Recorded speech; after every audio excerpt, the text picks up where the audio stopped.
the ghost in the blue armor. They say heroes are born on the battlefield, but Titus, captain of the Ultramarines, was forged in something darker.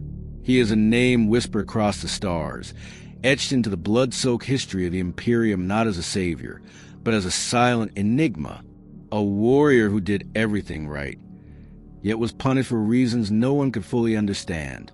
A loyal servant of the Emperor, now cast into shadow, in the grand halls of the fortress of Hera, where statues of heroes tower like gods. Titus' name is seldom spoken, and when it is, it's with a mixture of respect, regret, and fear.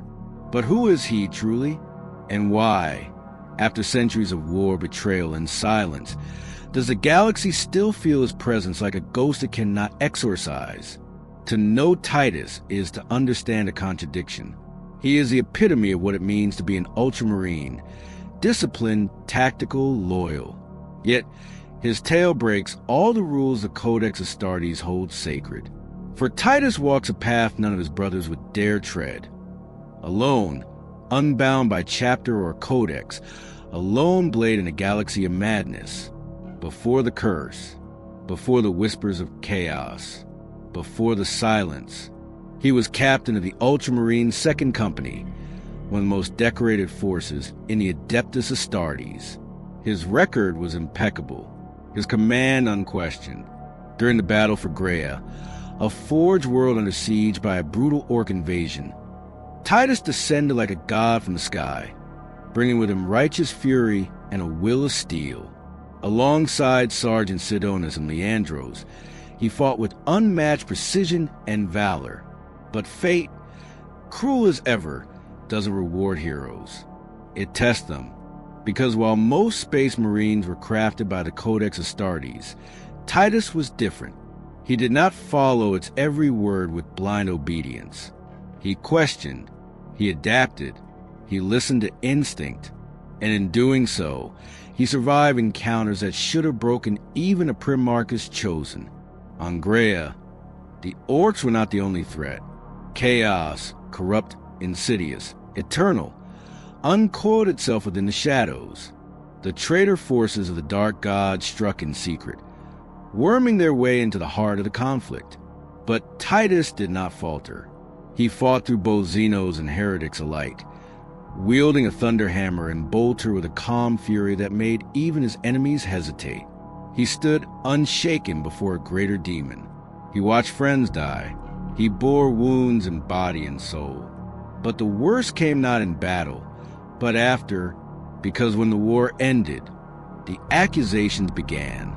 It was Leandros, his fellow Ultramarine, who planted the seed of doubt, declaring that no ordinary Astartes could resist the corrupting touch of the warp for so long, and that perhaps Titus' very strength was a sign of something unholy. The Inquisition came for him. No medals, no honors, just shackles. Titus didn't resist. That was the last the Imperium saw of him. He vanished into the secret chambers of the Inquisition, and the chapter turned its eyes away. The warrior who had saved the Forge World was erased, labeled as a potential heretic, judged by those who feared what they didn't understand. But Titus didn't die. He endured, and now, centuries later, whispers once more echo across the stars that a lone warrior has returned, a captain in blue armor, bearing no heraldry, no banner, just a blade and eyes filled with haunted fire. Some say he's a loyalist. Others say he's touched by chaos. The truth? It walks with him. This is a story of Captain Titus, not the sanitized version told by the Administratum, not the records buried by the Ultramarines, but the real tale of loyalty, betrayal, war, and survival in a galaxy that punishes both weakness and strength, shackled by shadows. There's a silence more deafening than any battlefield roar, the silence of betrayal. When Titus stood before the Inquisition, he was not a defeated man, nor a corrupted one. He was a space marine, a son of Gilliman, who had given everything to save a world drowning in war. And yet, The Inquisition did not see a hero. They saw an anomaly, a risk, an unknown, because Titus had done something very few could. He had resisted the warp. Inquisitor Thrax, an iron-hearted man of the Ordo Hereticus, was the one who led the questioning. He didn't see valor in Titus' actions. He saw a deviation, and deviation to the Imperium is sin. You did not fall to corruption, Thrax said, circling Titus like a predator. You should have, but you did not. That is troubling.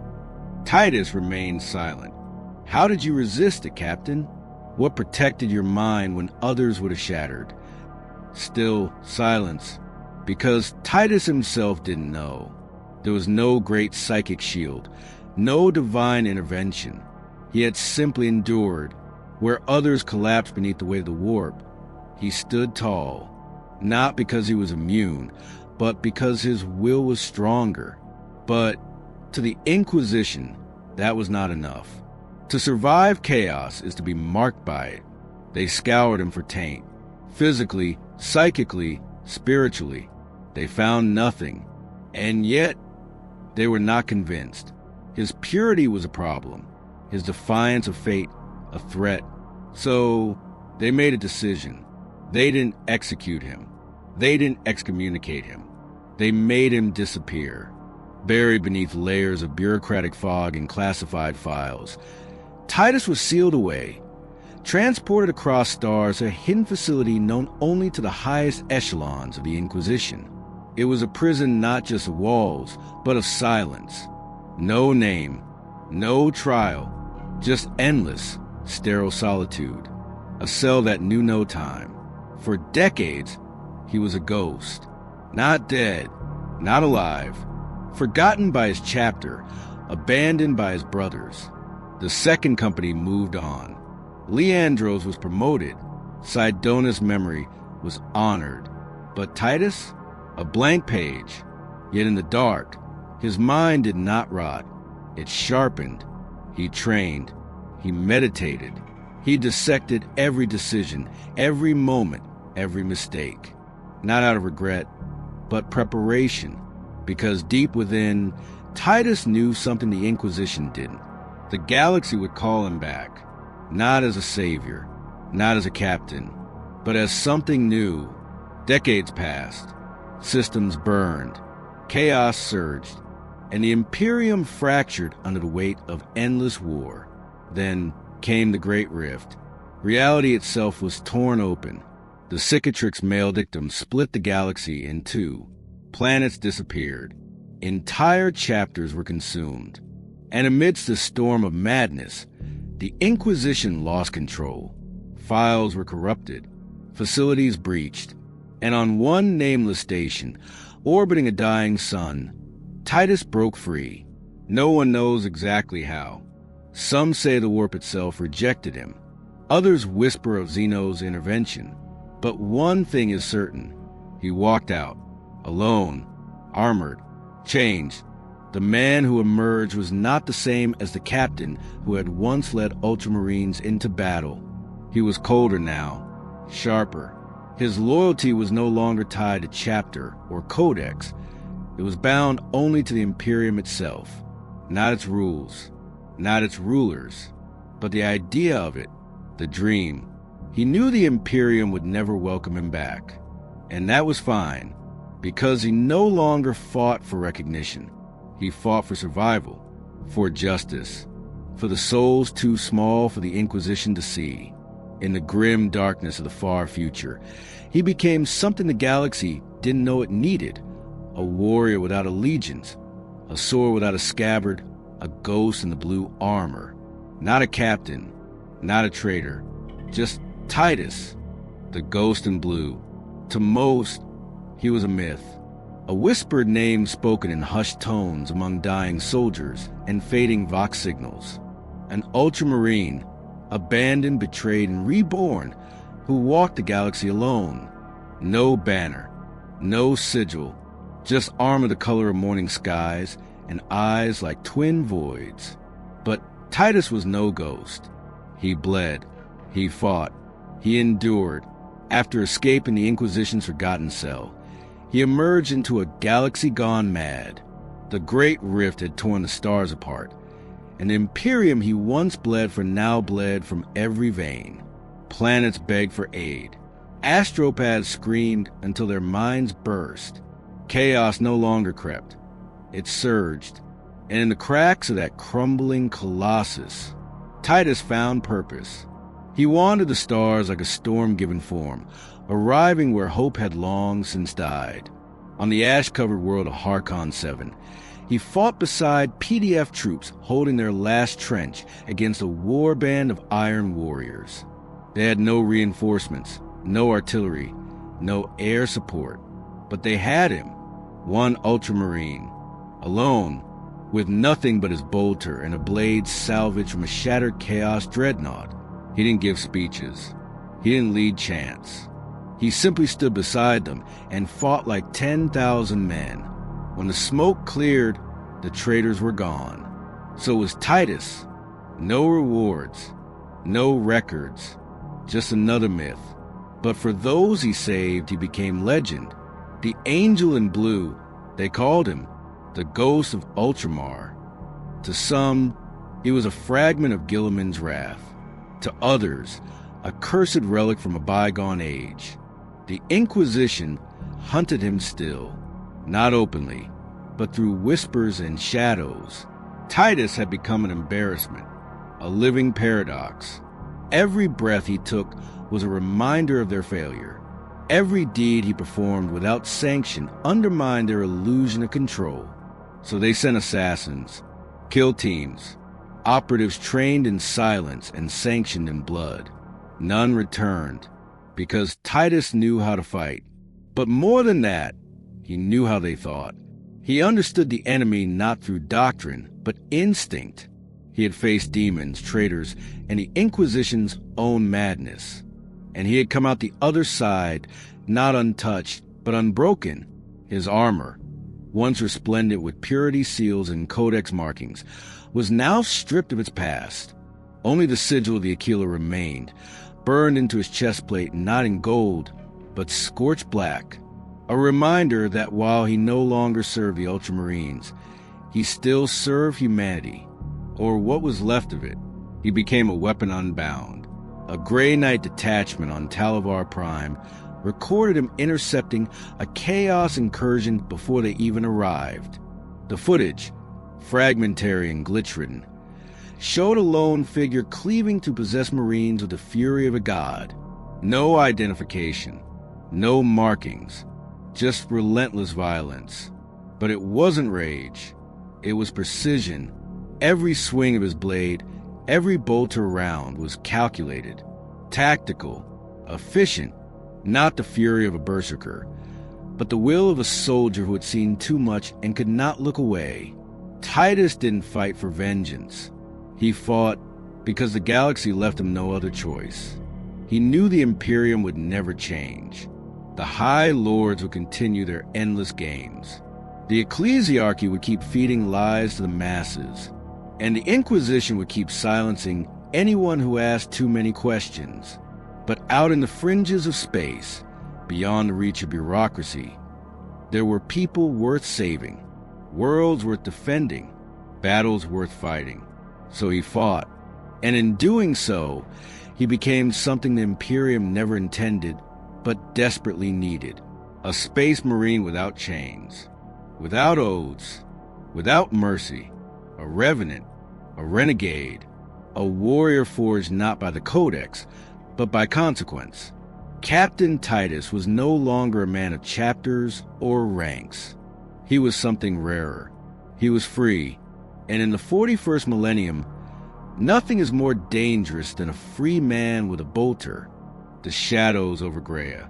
Graia, an echoing name in Imperium, whispered in binary prayers by tech priests and cursed in silence by battle-weary soldiers. A forged world nestled in galactic fringes, its soul bound to fire, steel, and sacred machine code. But to Captain Titus, Graia will become something more. Not a battlefield, not a mission, a crucible.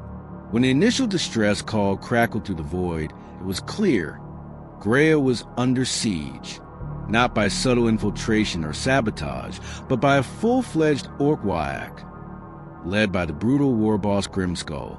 These weren't mindless beasts seeking a skirmish. They wanted the Titans, the god machines housed deep within the world's manufactorums. They wanted to bring the forges of the Omnicia crashing down in a spectacle of flame and blood. And if they succeeded, the Imperium would lose more than a world.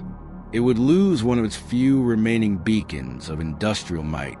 The Mechanicus Scutarii regiments were buckling under the endless green tide. Defensive bastions fell like dominoes.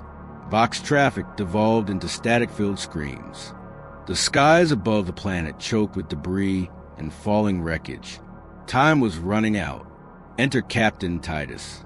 Ultramarine, commander, hero, the epitome of Codex discipline, but also a man who knew when the Codex must bend. He was given command of a small detachment, himself Sergeant Sidonus, and the younger, by-the-book Sergeant Leandros. 3 Astartes, 3 against an army. But if you understand the mind of the Space Marine, you know one truth. They do not measure odds. They measure duty. Upon arrival, the scale of the invasion was beyond even what the fragmented transmissions had suggested. Orcs swarmed the streets like ants over carrion, ripping through hab-blocks and tearing apart tanks with their bare hands. War engines belched smoke across the skyline. Imperial Guard survivors were few and disorganized. The Adeptus Mechanicus was scrambling to protect their secrets. Chaos hadn't arrived yet, but the scent of something darker lingered in the air. Something wrong. Titus wasted no time. His bolter thundered across Graia's war-torn steel plains, each round a sermon of death. But it wasn't just violence that made him effective, it was leadership, where others shouted commands. Titus moved with purpose, instilling confidence with his presence alone. He coordinated guard remnants into defensible clusters. He reclaimed manufacturing sectors through precision and momentum. Every move was intentional. Every engagement was calculated. But even in the furnace of war, differences began to flare. Sidonus, the grizzled veteran, followed Titus without question. He had seen enough to trust his captain's instincts. But Leandros, the loyal Codex zealot, struggled. He followed the book. Titus followed results. And Graia demanded results. This friction brewed beneath their armor, subtle but ever-present. It would matter more later. For now, their objective was clear. Stop the orcs, protect the Titan foundries, secure the signal beacon. That last part seemed minor. A strange relic from the dark age of technology discovered deep beneath the planet's crust. The Mechanicus believed it was dormant. They were wrong. As the team pushed forward, destroying orc war machines, severing supply lines, and reclaiming critical sectors, something stirred beneath their feet. Ancient mechanisms groaned. The psychic air thickened. And then it happened. A burst, not of light, but of presence. The signal beacon had activated. To the average soldier, it was a momentary pulse. To a psyker, it was a scream. But to those sensitive to the warp, even those trained to ignore its whispers, it was an opening, a doorway. And beyond that doorway, chaos.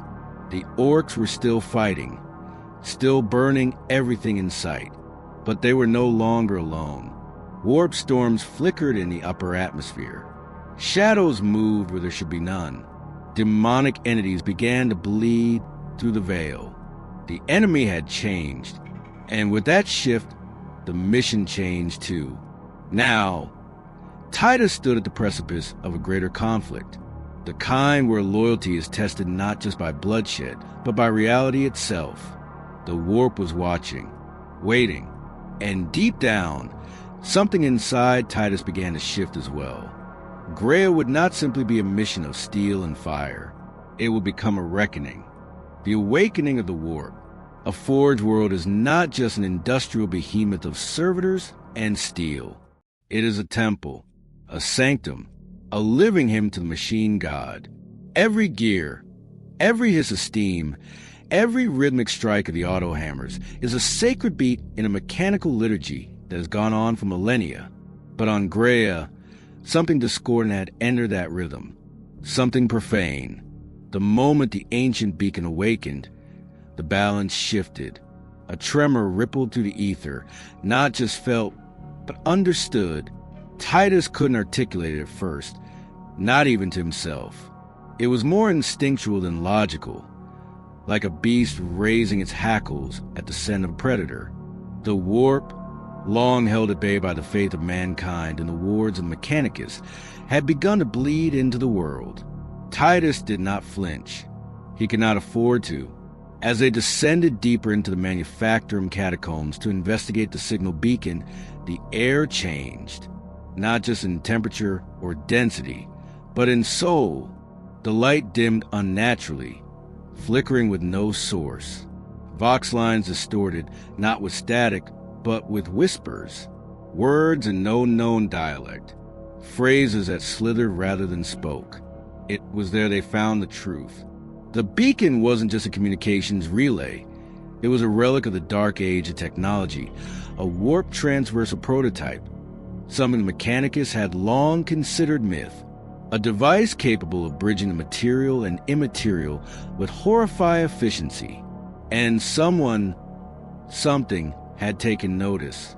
The opening of the beacon had created a fissure, a crack in the wall between real space and the Imperium, a rift just wide enough to let the darkness look through. Not long after, the signs became impossible to ignore. Guardsmen began seeing things, entire squads hallucinating horrors that drove them to madness. Machines malfunctioned in disturbing patterns, churning out effigies of skulls and chaos stars.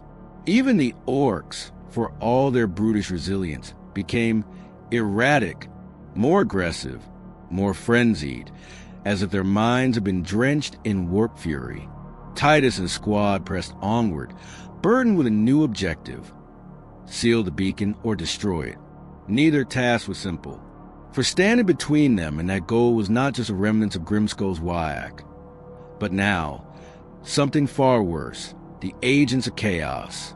The first confirmed manifestation came without warning. A tremor, a flicker, and then a demon. It erupted from a broken shrine within the Manufactorum core, its form a blasphemy of logic and anatomy. A serpent-bodied monstrosity with too many eyes and mouths that never stopped laughing. It wasn't just a fight, it was a psychological assault. Its every movement pulsed with unreality, bending the mind and twisting space. Titus didn't hesitate. He lunged, not out of bravery, but necessity, because hesitation in the face of the warp is invitation. The fight was brutal. Bolter rounds slowed in the air, reality warped underfoot, and Sidonus nearly lost his life as the demon screamed liquefied part of the floor beneath him. But Titus endured. He brought his chains word crashing down on the beast, severing its coiled spine with a roar that drowned out even the demon's wails. Leandros was shaken. His lips mouthed liturgies as fast as his breath would allow, but his gaze, his belief, wavered, not in the Emperor, but in what they understood the galaxy to be. This was not a war of tactics or logistics. This was a war of souls. And something in Titus resonated. He should have been shattered by the warp's touch. Tainted, even, but he remained whole, unscathed, unaffected. It did not go unnoticed. Sidonus saw it. Leandros felt it. And in the silent, unseen space between battle and breath, so did the warp. It had reached for him, and found not fear but defiance in the warp's eternal hunger. Such resistance is rare.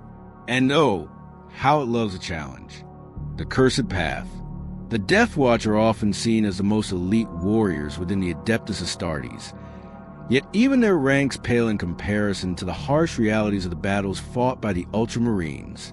No other chapter has been through so many crucibles, faced so many enemies, and stared death in the face more times than the sons of Guilliman. They are legends, but it is not their victories alone that define them. It is the burdens they carry. Captain Titus was burdened with more than most. The price of his courage and defiance was steep, and as the battle for Graia raged on, Titus began to feel the weight of it pressing down on his mind and, most importantly, his soul. For a man forged in battle, that pressure came in the form of memories, not of glorious victories or heroic stands, but of failure, fear of the moment he failed to stop the corruption of the ruinous powers. In the years that followed the incident on Graia, Titus found himself haunted by visions of the warp, the same forces he had fought against for so long. In his dreams, they called to him. At first, it was a faint whisper, a low hum beneath his consciousness. He ignored it. Of course, he had no time for weakness, for self-doubt. He was Captain Titus of the Ultramarines. He didn't waver. He couldn't. But then the visions intensified. The warp raked at his mind like claws scraping against iron. The whispers turned into demands, the promises of power and strength. The very thing the Chaos Gods offered to their champions. The thing that led countless men and women to damnation. Titus never allowed himself to falter. Not once. But the memories, the dreams, began to chip away at him, eating away at his will. And the more they gnawed, the more he realized something disturbing. The warp wanted him. It was reaching for him with an intensity that should have been impossible. He had fought against it for so long, yet here it was again, testing his resolve. Was it simply his curse? Had he been touched by something dark, something beyond his control in Graia? Was there something in him, some latent flaw that the warp could exploit? Even in his darkest moments, Titus refused to entertain that notion. No, he would not fall. He could not. He had a duty to his men, to his chapter, to the Emperor. To turn his back on that would be nothing short of a betrayal. But those whispers would not stop. His brothers in arms, as loyal as they were, began to see the change in him. It was subtle at first, a flicker of doubt in his eyes, a hesitation before commands were given. But these were not the kind of things that could be ignored. Sidonus, ever the loyal sergeant, grew concerned. He had seen the look on Titus' face before, a similar look he had seen in the eyes of men who had started to fall. Leandros, on the other hand, only grew more desperate. The captain's faith in the Emperor had always been a pillar for the squad, a foundation on which they could build their own faith. But now that foundation was cracking. Leandros confronted Titus one night, on the eve of another battle. He demanded answers. He needed to know what was going on. Titus, usually so composed and steady, felt the weight of his doubts settle on him once again. He could feel the clawing presence of the warp pushing at the back of his mind. He knew he had to say something to reassure his men, to quell the rising tide of concern, but the truth was too terrifying. He could not admit what was happening to him, for fear that it would mean the end of his journey, the end of the chapter's faith in him. So he did what any man burdened by unspoken fears would do. He lied. He told Leandros that everything was fine. He told him that the dark thoughts, the strange dreams, were nothing more than a side effect of the campaign, of the trials they had faced, that the mind needed rest, and their service to the Emperor was a strain on their psyche. He would not admit to the dark truth that was festering inside him. Leandros did not look convinced, but he said nothing more, only nodding and offering Titus a grim salute. But Titus knew. He knew that his brothers were watching him closely now. They were waiting for the inevitable slip-up, the moment when the man who had been their leader would falter. And falter he did, not in battle, not in strength, but in spirit. The burning will of Captain Titus. The battlefield is a cruel master. It does not care for honor or duty. It only demands one thing, victory. But what happens when victory comes at a cost so great that it begins to consume the very soul of the victor? This was a question that now plagued Captain Titus. Titus had always prided himself on his unwavering loyalty to the Emperor and the Imperium. He had led his men through countless battles, faced horrors that would break lesser men, and stood unshaken in the face of death. Yet the weight of his past actions, specifically the battle for Graia, began to change him in ways he could not comprehend. And what terrified him the most was not the internal conflict, but the realization that he was no longer certain where the line between duty and self-preservation truly lay. It was a moment that he truly understood that the sacrifices made in the name of the Emperor often came at a personal cost, one that was not always visible to others. His brothers in arms might have seen a hero, a leader, a paragon of strength, but Titus knew better. He knew the darkness that lurked within. He had been marked by the ruinous powers, whether by his actions on Graia or by the remnant of a curse that clung to his very soul. He couldn't say, but it was there, and it was relentless. It sought to break him, to drag him into the very pit of despair that so many other Astartes had fallen into before him. As the campaigns against the enemies of mankind raged on, the captain's struggles grew more evident. He could no longer silence the whispers of doubt, the nagging questions that constantly gnawed at him. His strength, which had once been so absolute, began to fray around the edges. He would find himself questioning his every order, his every decision, wondering if the choices he had made were truly for the Emperor, or they had been driven by something darker, something deeper within him. The turning point came during the battle for the forged world of Vulcanus. The planet was under siege by a massive orc Wyak, and Imperial forces led by Captain Titus had to move quickly to stop the greenskins from overwhelming the defenders. The city itself was a massive complex of machine workshops, a perfect target for the rampaging orcs. Titus's company was tasked with the crucial mission of cutting off the orc supply lines and ensuring that the last remaining Imperial forces on the planet could regroup and mount a final stand. The battle was brutal. The orcs were relentless, a tidal wave of flesh and metal that seemed unstoppable. Titus led his men into the fray, cutting down greenskin after greenskin with ruthless efficiency. But as the battle stretched on, the shadows within his mind began to grow. As every swing of the blade, every shot from his bolter felt mechanical, as if he was no longer fully in control. His thoughts kept drifting, not to the battle around him, but to something far darker, a vision of what he had done, of the price he had paid for victory, and of the cost yet to come. Then, in the heart of the battle, it happened. Titus's squad, having successfully crippled the orc lines, found themselves cornered by a massive war boss leading a squad of elite orc knobs. Surrounded and outnumbered, the situation grew dire. The captain, driven by a surge of fury and fear, ordered his men into a final charge, aiming to take down the war boss and break the orcs' will to fight. What happened next was pure chaos, a blur of weapons and violence.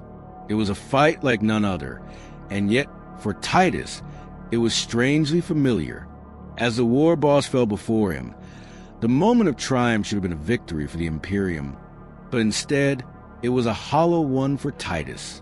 For in the heat of the moment, he had seen something deep within the Warboss's dying eyes, that made him pause. A flash of recognition. It was the same look he had seen in the eyes of those who had been consumed by chaos.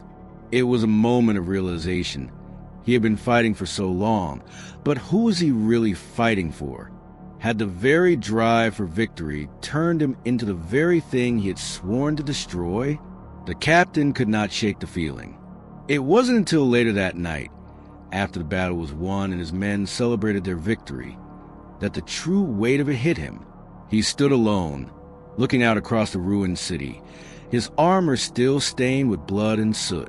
The echoes of the battle reverberated in his mind. The memory of the dying orc war boss, the look in his eyes, gnawed at him. Titus wanted to be strong, to hold the line for his men, but inside, he felt like he was slipping. The The whispers in his mind, the ones he had ignored for so long, returned with renewed strength. They twisted his thoughts, sowing seeds of doubt. They told him that there was no victory without sacrifice, no salvation without a cost.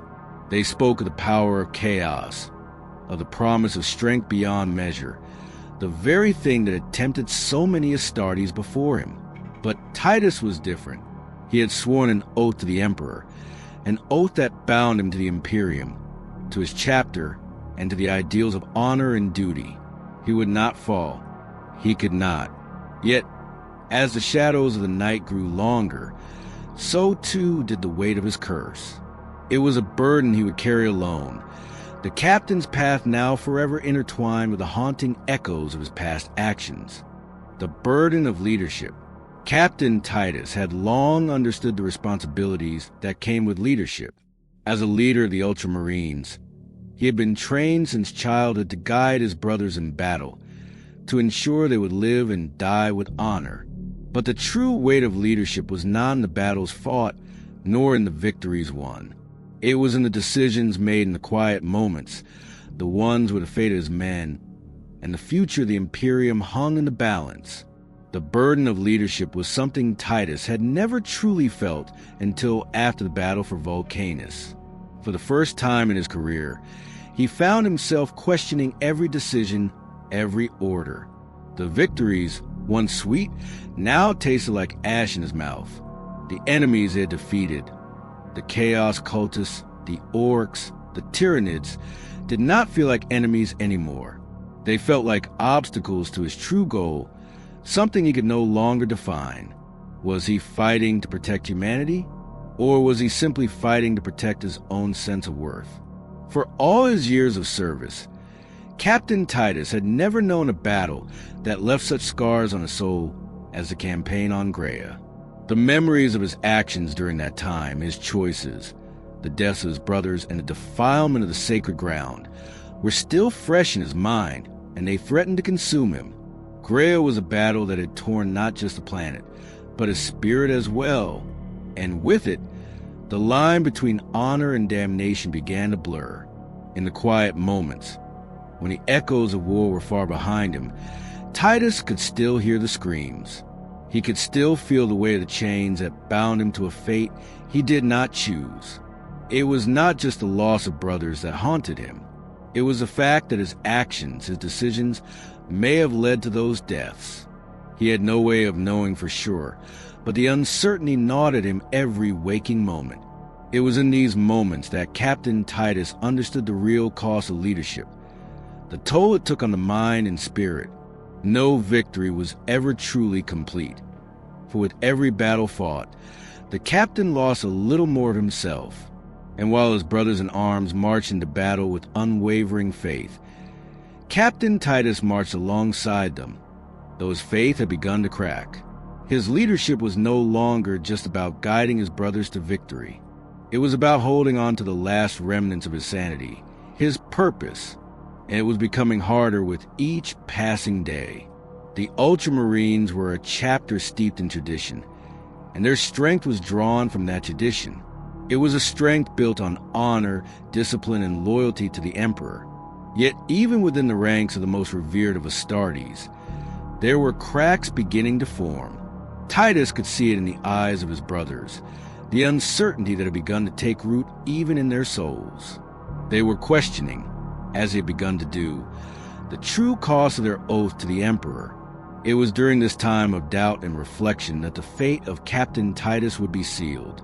The Imperium, in all its complexity and brutality, was a machine, and machines, when pushed beyond their limits, tended to break. And Captain Titus, the stalwart leader of the Ultramarines, was being pushed beyond his. One day, while pacing the cold steel corridors of his flagship, Titus came upon a decision that he could no longer ignore. It was a realization that, no matter how hard he tried, the weight of his past would never truly leave him. The Emperor had always spoken of sacrifice in the name of duty, but what sacrifice would be enough? The lives of his brothers? The integrity of his chapter? His own soul? With a heavy heart, Captain Titus knew that he could no longer lead his men as he once had. The burden had become too great. His very presence, his very existence, had become a hindrance to the future of the Ultramarines. And so, with a heavy heart and a shattered spirit, Captain Titus made a decision that would change the course of his life forever. He would leave the field of battle, and for the first time, walk alone. The alone path. Captain Titus had known solitude before. A space marine by nature was a creature of discipline, of focus, often isolated from the world of men. But this was different. This was not the solitude of the battlefield, where focus and duty were paramount. This was the isolation of the soul, the kind of isolation that stripped a man down to his core and forced him to confront the deepest truths about himself. As he walked alone through the corridors of the Ultramarines' fortress monastery on Mackridge, Titus could not shake the feeling that he was a shadow of his former self. He had been a symbol of strength, of unwavering loyalty to the Emperor, of all the virtues that the Adeptus Astartes stood for. But now he felt hollow, like an empty shell that had once been filled with purpose. He had tried to escape it, tried to focus on the next battle, the next mission, the next victory. But the way of his past, the ghosts of those he had failed, the choices he had made, always returned to haunt him. They whispered in his ear when the battlefield was silent, when the adrenaline of combat had faded. And in those moments, Titus knew that the cost of leadership had not just been his brother's, but his very soul. The Emperor had called upon the Ultramarines to be paragons of virtue, to lead the Imperium into a future of glory. And yet, Captain Titus wondered whether he was the right man to lead them anymore. His failures on Graia had left him questioning his place in the universe, wondering if he had become a flawed instrument of war, an imperfect servant of the Emperor's will. It was a bitter thought, one that gnawed at him relentlessly. Was he truly the Ultramarine he once believed himself to be? Or had he become a broken man, one whose honor had been tarnished by the very battles he had fought to win? Titus knew that no answer would come easily. The journey ahead would not be one of redemption, but of reckoning. It was during this period of introspection that Captain Titus came to a hard realization. He was not the same man he had once been. The path he had walked had changed him, and perhaps that change was for the better. Perhaps the trials he had faced had forged him into something greater, into a warrior who had seen the darkest corners of the galaxy and lived to tell the tale. But that did not mean the past could be erased. No matter how many victories he claimed, the failures of Graia would always be with him. The loneliness, the doubt, the unspoken grief, all of it had shaped him into something new. And in this new form, Titus began to see a clearer picture of what his future would hold. It was not one of redemption. That was a fool's hope, an ideal that could never be realized. No, his future would be one of survival, of moving forward despite the weight of the past. The duty he had sworn to the Emperor would never waver, but his personal journey would not be defined by the ideals of glory or perfection. Instead, Captain Titus would walk the road of the outcast, the one who had chosen to walk alone. There would be no more banners of the Ultramarines to carry, no more brotherhood to share. But in this solitude, he would find a new purpose, one that did not require the affirmation of others. It would be a purpose forged in the fires of his own soul, a purpose that no one could take away from him. This realization was as freeing as it was painful. The chains that had bound him to his former self were now shattered. And though the path ahead was uncertain, Titus no longer feared it. He would walk it alone, but with a sense of resolve that he had never known before. The Emperor's light, a flicker in the darkness. The war had raged on for decades, with no end in sight. Captain Titus had fought countless battles, his armor stained with the blood of countless enemies. And yet, the war showed no sign of slowing down. His body was weathered, scarred by years of combat, his mind forged in the crucible of endless conflict. He had stood firm in the face of countless horrors, the enemy at his doorstep at every turn. But what was the cost of this endless war? What had he given up in the name of duty and honor as he stood in the depths of the Ultramarine's fortress? Staring into the depths of his soul, Captain Titus found himself questioning the very purpose of his existence. What was he fighting for? What did it mean to be a servant of the Emperor if it meant sacrificing everything, your honor, your soul, and even your brothers, to the insatiable hunger of war? The question gnawed at him like a festering wound. He had once believed that his purpose was clear, that he had been chosen by the Emperor himself to lead his warriors into battle, to be a paragon of virtue and discipline. But now, as the weight of his failures and his doubts pressed upon him, he began to wonder if that idealized vision had been nothing more than a lie. Had he been just another pawn in a game that no one could win? Titus had always believed that the Emperor's light would guide him, that his faith in the Imperium and its cause would provide him with the strength to overcome any challenge. But in the wake of Graia, in the aftermath of so many battles fought and lost, the Emperor's light seemed distant, flickering in the vast darkness of space. It was a pale shadow of the glory it once promised. And yet, even as he felt the darkness closing in, even as the questions threatened to consume him, Titus found that he could not abandon the Emperor. He could not forsake the duty that had been entrusted to him, no matter how heavy the burden had become. The Imperium was crumbling, yes, but it was not beyond saving. As long as there was breath in his body, as long as there was strength in his arm, Captain Titus would continue to fight. He would fight for those who could not fight for themselves, for the billions of souls who relied on the Imperium for their survival. In that moment, as the weight of his doubts pressed down on him, Titus made a vow to himself. He would not be defeated by the darkness. He would not allow the failures of his past to define him. No matter how many times he fell, he would rise again, for that was the true strength of the Space Marine, the ability to rise time and time again in the face of overwhelming odds. Captain Titus's resolve solidified in that moment, his inner turmoil giving way to a renewed sense of purpose. The path ahead would not be easy. It would not be glorious, but it would be his. And as long as he walked that path, the Emperor's light, however faint, would guide him through the darkness. In the end, that was all that mattered. The fight would continue, for as long as there was breath in his body. Captain Titus would stand firm, even if it meant standing alone. Shadows of betrayal, the silent echoes of war. The silence in the halls of the Ultramarine's fortress was suffocating. For a moment, Captain Titus stood alone in the darkened chamber, his power armor clanking softly as he turned to face the empty expanse before him. His mind, as ever, was consumed by the thought of his brothers and the war that still raged.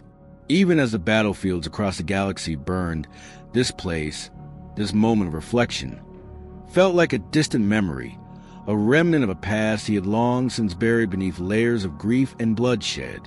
Titus had been a warrior, a soldier of the Emperor, for longer than he cared to remember. But in the silence of his contemplation, he realized that he had also been something more.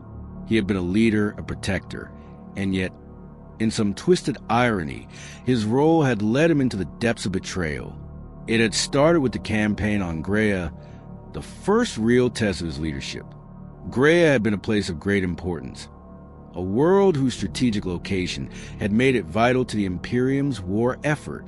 Yet, it was there that Titus had been forced to make choices no soldier should ever have to face. Choices that had led to the deaths of many of his brothers. Choices that had shaped the man he was today. In the aftermath of the battle, as the fires of war still smoldered on the horizon, Titus had found himself questioning the very foundation of his loyalty. How could he stand as a paragon of the Emperor's might when his actions had led to so much destruction? How could he reconcile the blood on his hands with the honor that he had sworn to uphold? The answers had not come easily. There were no simple resolutions to the questions that plagued him. No matter how much he had tried to justify his decisions, he had been left with the bitter truth that war, in its most brutal form, often forced men to betray the very ideals they held most dear. There was no victory without sacrifice, no honor without cost. It was during this period of doubt that the shadows of betrayal began to close in on him. One name stood above all others in the wake of the Graian campaign: Colonel Bellum. The colonel had been one of Titus's most trusted allies, a fellow warrior who had stood at his side through countless battles. But when the dust of Graia had settled, Bellum had been nowhere to be found. His absence had been the first sign of something darker, something more insidious at play. For weeks, Titus had searched for answers, digging into the shadows of the war for any trace of the missing officer. It was then that the truth had revealed itself, not in the form of confession, but in the form of a betrayal. Bellum had not simply vanished. He had been part of a plot, a scheme to undermine the very foundation of the Ultramarines. The revelations had been staggering. Bellum, the once loyal officer, had been working with traitorous forces, his allegiance to the Emperor broken in favor of a darker power. The man whom Titus had once called a brother had been using his influence to turn the tides of war against the Imperium, orchestrating the very chaos that had swept through Graia and beyond. Titus had been shattered by the discovery. The man he had trusted, the man he had fought beside in countless battles, had turned against him. The realization had been a bitter pill to swallow. How could he have been so blind? How could he have failed to see the warning signs? The pain of betrayal was a wound deeper than any physical injury. And yet, despite the fury that burned within him, Captain Titus had done what he had always done. He had fought. He had rallied his remaining forces and launched an assault against Bellum and his traitorous followers, not for vengeance, but for justice.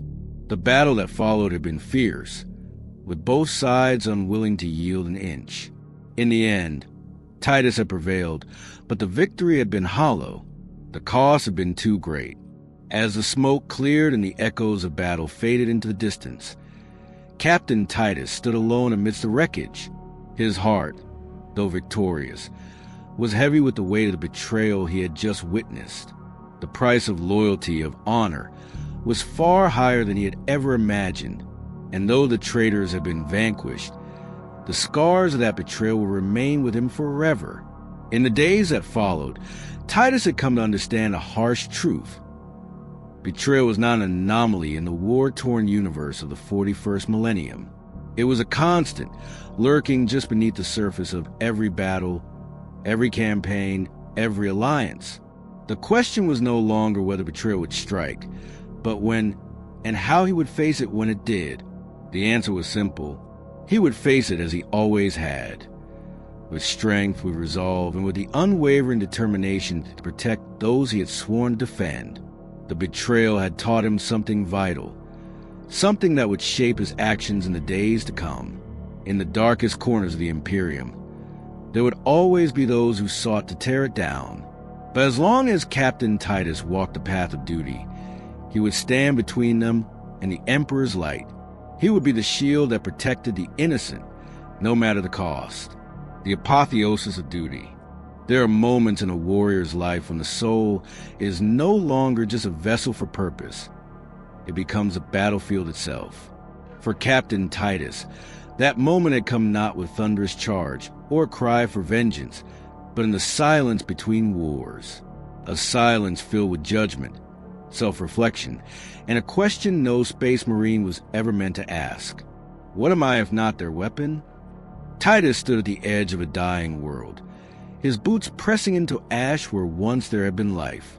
Around him, the sky wept fire, and the ruins of civilization whispered stories of extinction. He had seen this before.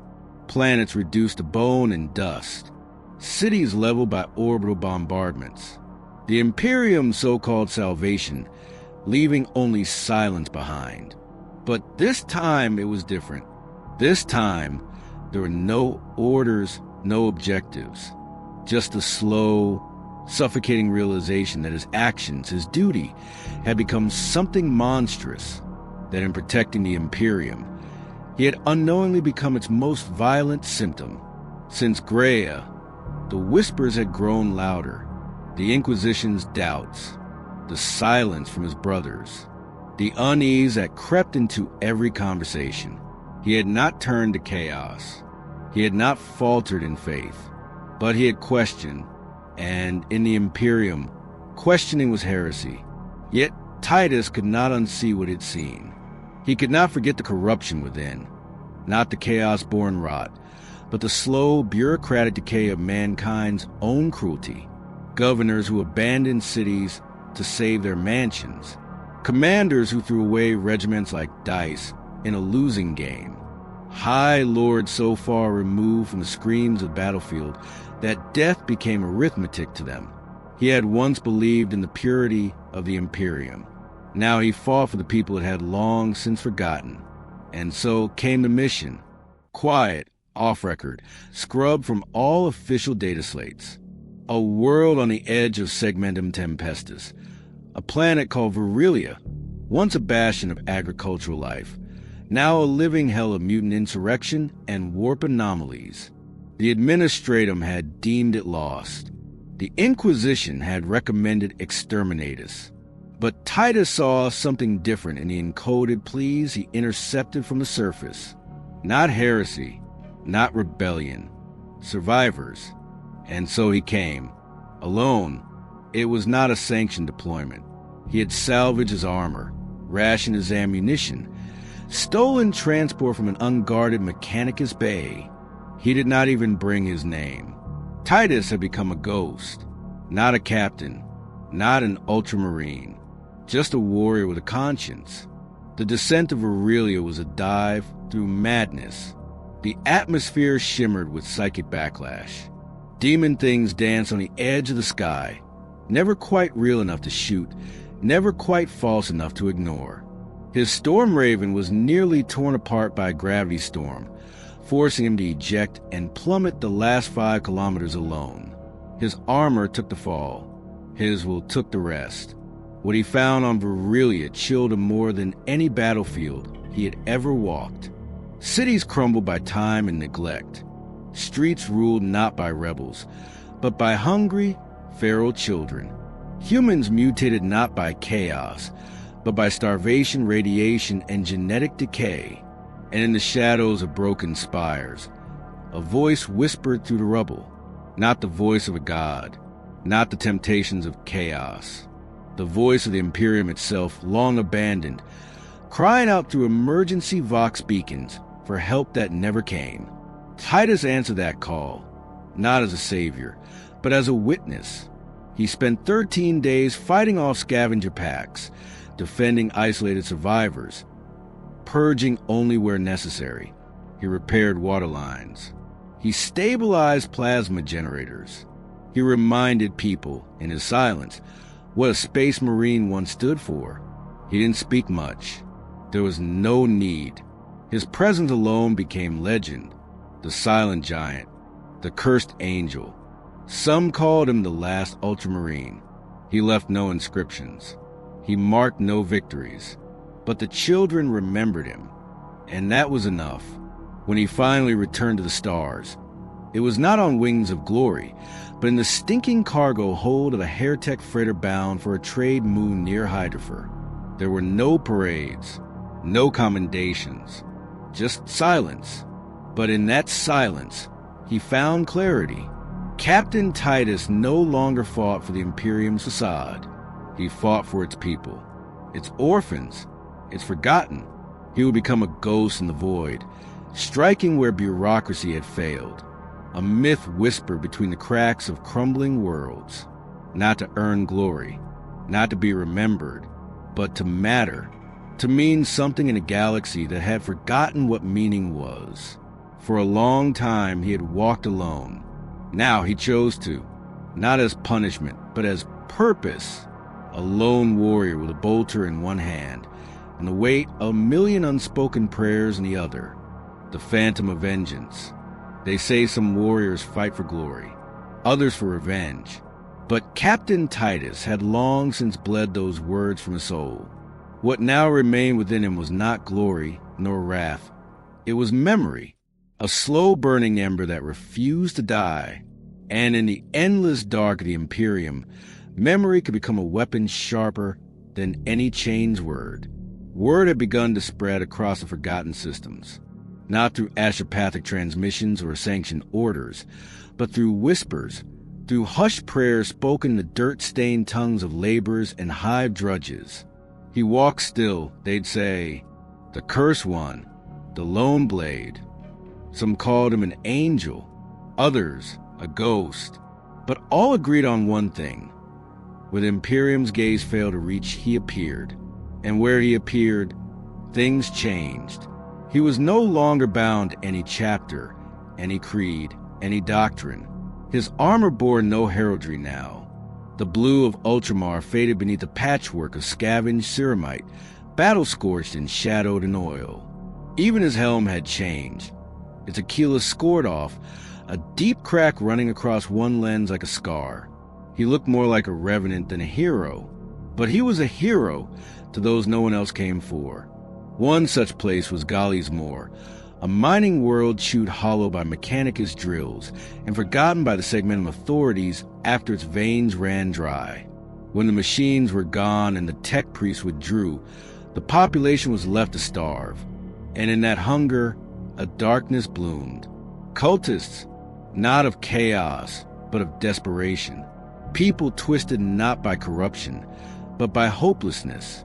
Their leader was a madman named Codex, a former commissar turned false prophet who preached that the emperor had abandoned them and only fire would cleanse their suffering. He rallied the starving, broke into an abandoned PDF armory, and declared Galli's Moor a sovereign world aflame. No imperial reinforcements came, but Titus did. He arrived in the dead of night, silent as shadowfall, aboard a decrepit hauler jury-rigged to evade orbital scans. He did not come with legions. He did not raise banners. He brought only judgment and his silence. The war for Galli's Moor lasted 6 hours. 6, because that's all it took for Titus to dismantle an entire insurrection, piece by piece, with surgical precision and a mind sharpened by decades of war. He moved like vengeance incarnate through the skeletal spires of collapsed mining cities. He tore through gun nests with bolter fire precise enough to be art. He disappeared into the ruins, only to reemerge from shadows where none should have been. His name was not spoken, only feared. And when he reached Codex, he did not kill him. No, that would have been mercy. Instead, he dragged the madman before the people he had deceived, unmasked him, unmade the myth with silence and presence alone. Then he left, vanished once more into the void, like smoke escaping a dying fire. And in his wake, the cult crumbled, not by decree, not by force, by truth. He was becoming something else, something the Imperium had no name for. Not a rogue space marine, not a heretic, but a phantom of vengeance, a blade turned against rot, whether it wore the face of chaos or the mask of imperial failure. And it began to terrify the right people. Inquisitors started whispering. Lords militant raised brows. Some wanted him found. Others wanted him silenced. But none could trace him. He never stayed long. Never operated twice in the same system. He was Ghost signature. No Vox, armor chameleon DNA scattered. Every move calculated. Every strike deliberate. He wasn't hiding. He was hunting. And the ones he hunted now were no longer enemies in the traditional sense. They were corrupt generals, sadistic governors, ecclesiarchy priests who hoarded resources while their flocks starved, administrative officials who turned exterminators into political theater. Titus had become the vengeance the people never knew they were allowed to ask for. And so began the rumors of the fifth founding. A lie, of course. There was no founding, no new chapter. But the myth grew anyway, that somewhere in the void, a warrior cast from the gene seed of Gilliman had gone rogue, not to destroy the Imperium, but to cleanse it, not through fire, but example, to remind them what the angels of death were meant to be. And in the silence between worlds, he listened to the suffering, the cracks in the walls, the prayers whispered in tongues even the ecclesiarchy no longer understood. And where he heard pain, he answered. The silence between stars. Captain Titus stood alone on the observation deck of a forgotten ship adrift in the void. No name, no heraldry, only rust and silence. The stars stretched out before him like ancient scars carved across a blackened sky. Each one burned with the cold memory of wars fought, brothers lost, and oaths broken. This was not the ending he imagined, but it was the only one that made sense. He had once believed in purity, in structure, that the Codex Astartes was not merely a guidebook, but scripture, that loyalty to the chapter, to the emperor, was clarity. But clarity was a luxury, and war had stripped him of luxuries. Now, only purpose remained, not as an Ultramarine, not as a servant of the Imperium, but as something else entirely. He had become an echo, a revenant stitched together from duty and exile, memory and defiance. And yet, in the quiet between missions, in those flickering moments when the bolter was silent and the blood washed out his armor, he felt something deeper than rage, something ancient, regret, not for what he'd done, but for what he could never undo. The betrayal that led to his imprisonment still echoed through his thoughts like a curse. The lies of Nemiroth, the silence of the Codex, the Imperium's machinery turning even its greatest sons into expendable pieces. But in that betrayal, he had found freedom, the kind of freedom no loyalist ever tasted. Freedom to choose who deserves salvation. Freedom to walk into the darkest places not as a god, but as a man, a broken man, but a man still capable of wielding justice. He no longer fought for the Imperium. He fought because of it, because it had failed. Because someone had to remind the galaxy that the Emperor's angels were not supposed to be executioners of bureaucracy, but protectors of mankind's spark. That spark was flickering, fading, dying in the mud and steel and lies of 10,000 worlds. And so Titus fought, not to keep the light alive, but to become it. In the underhives of Necromunda, there were stories of a lone warrior who shattered a drug lord's fortress in a single night.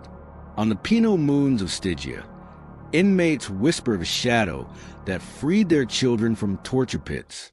In the distant warp-choked reaches of the Ghoul stars, a derelict ship carried bolter burns in the shape of a kilo wings, cleansed not by exterminatus, but by one man who had no fleet, no command, no name.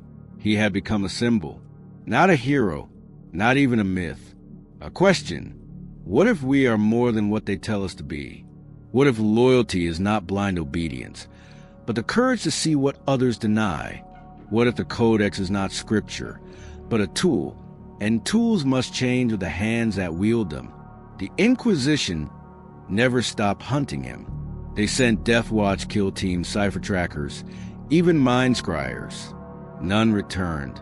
Some say he spared them. Others say they never found him at all.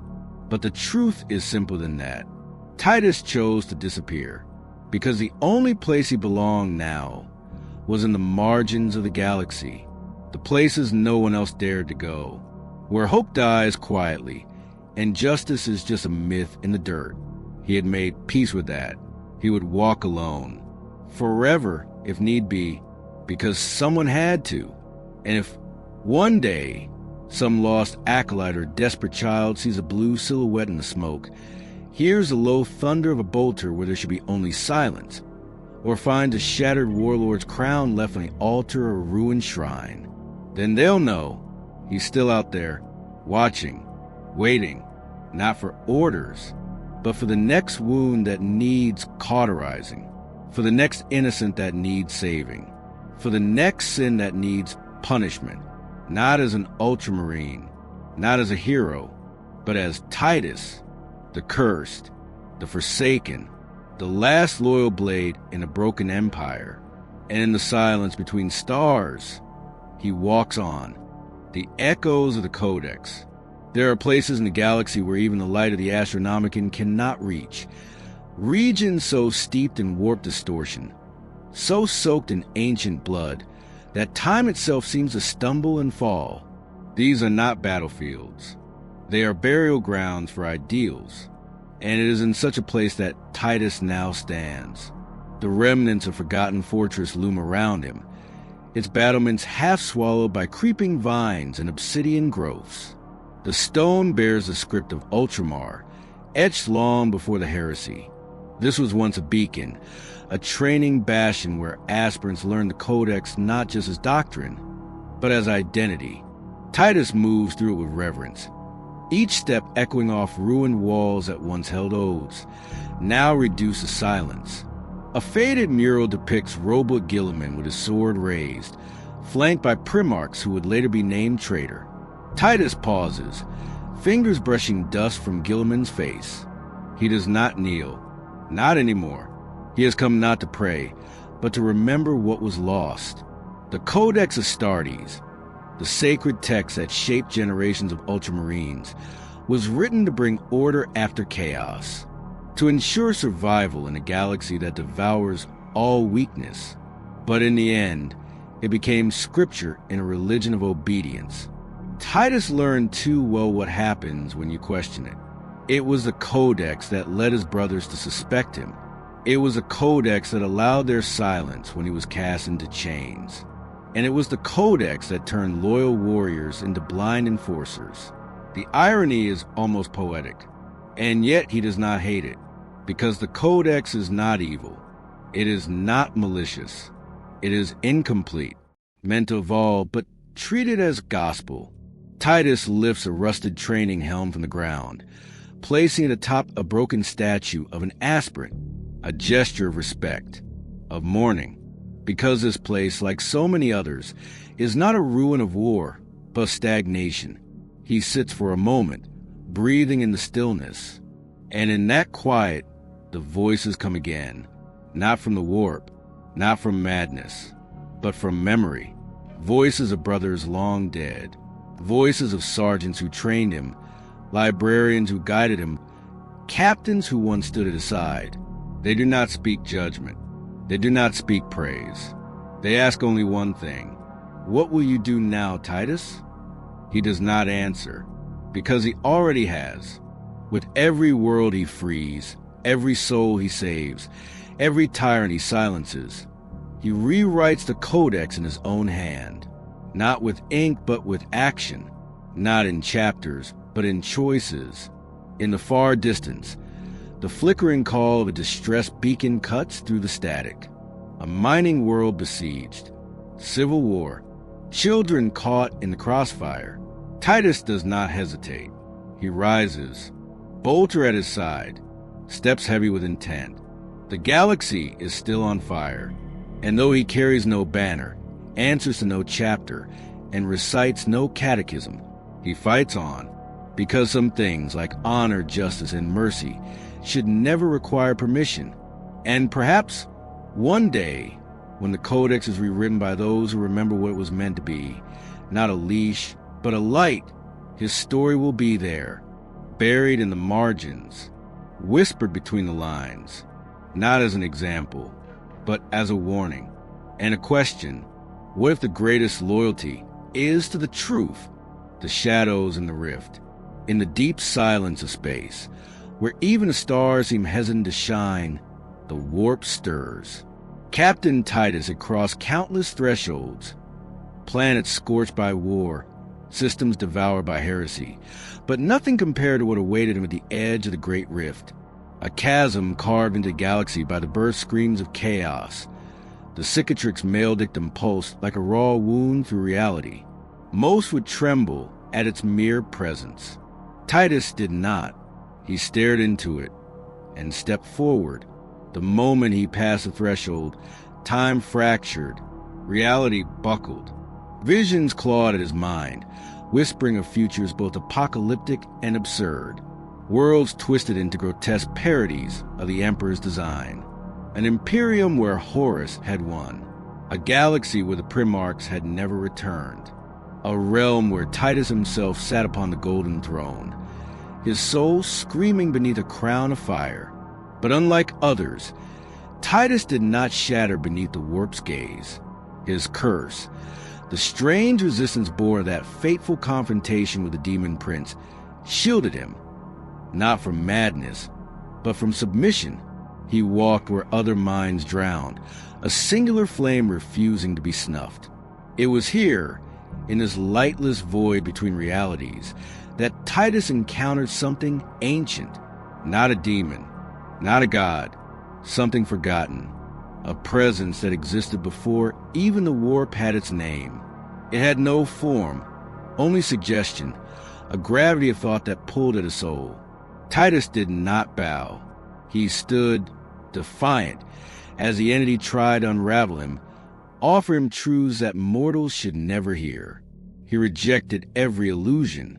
He refused every temptation.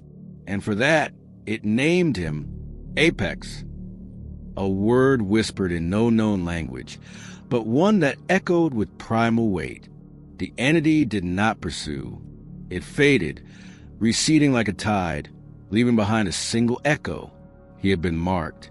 Again, he emerged from the rift not the same, but more focused, sharper. The darkness had shown him things. Yes, but more importantly, it had failed to claim him. Titus bore new scars across his mind, unseen but deep, but his grip on the mission had never been firmer. From within the warp, he had glimpsed the next stage, a world under siege, a relic buried deep within its crust, and something far worse awakening below. He turned toward it. The battle was far from over, and Captain Titus, once hero, now exile, would face it alone as always, but never afraid. The solitary path. The battlefield was silent now.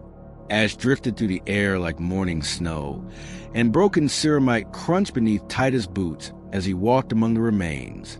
A city once filled with light and prayer now stood still, its spires cracked, its cathedrals scorched, its saints defaced. The last echoes of battle clung to the ruined stones like ghosts. He had won, but not a soul remained to cheer. Titus did not seek applause. He had long stopped craving recognition. He moved through the rubble not as a hero returning home, but as a storm that had passed. The civilians had fled before the battle even began. The enemy was scattered to the wind, and the Imperium would, once again, claim the victory as its own. But he knew the truth. Behind the official communiques, beneath the triumphant banners, the war had been won by a man they no longer wanted to speak of. A cursed name, a forgotten blade. Captain Titus. He paused at the edge of a broken causeway, looking toward the horizon. The warp storm was fading in the distance, sealed once more by the ancient relic he had bled to retrieve. But it would not hold forever. He knew that. He always knew that. The galaxy did not allow peace. It only paused between nightmares. For a moment, he thought of his old company, of Sidona's laughter, of Leandro's betrayal, of the Ultramarines who had once marched at his side, blades bright and oaths unbroken. But they were gone, or worse, changed. And he remained, not unchanged, but unyielding. His armor bore no insignia now, no heraldry, no purity seals fluttered in the wind. His chapter had erased him, but he had never erased them. Every enemy he slew, every battle he fought, he still did so for the Imperium, for the Emperor, not out of obedience, but out of unshakable belief. Because even when cast out, even when cursed, he had not faltered. That was his true legacy. Not medals, not monuments, but the path walked alone. As the sun broke through the gray sky, Titus turned his back to the ruins and walked forward. Not toward home, he had none. Not toward glory, he no longer cared for it. He walked toward the next war. Because some warriors are not made to be remembered. Some are made to endure. And in the silent spaces where hope falters and courage fails, he would still be there. Unseen, unspoken, unbroken. Thank you for listening to this lore. If you loved it, make sure to like and subscribe. If you got any feedback for us, please let us know so we can improve. Goodbye.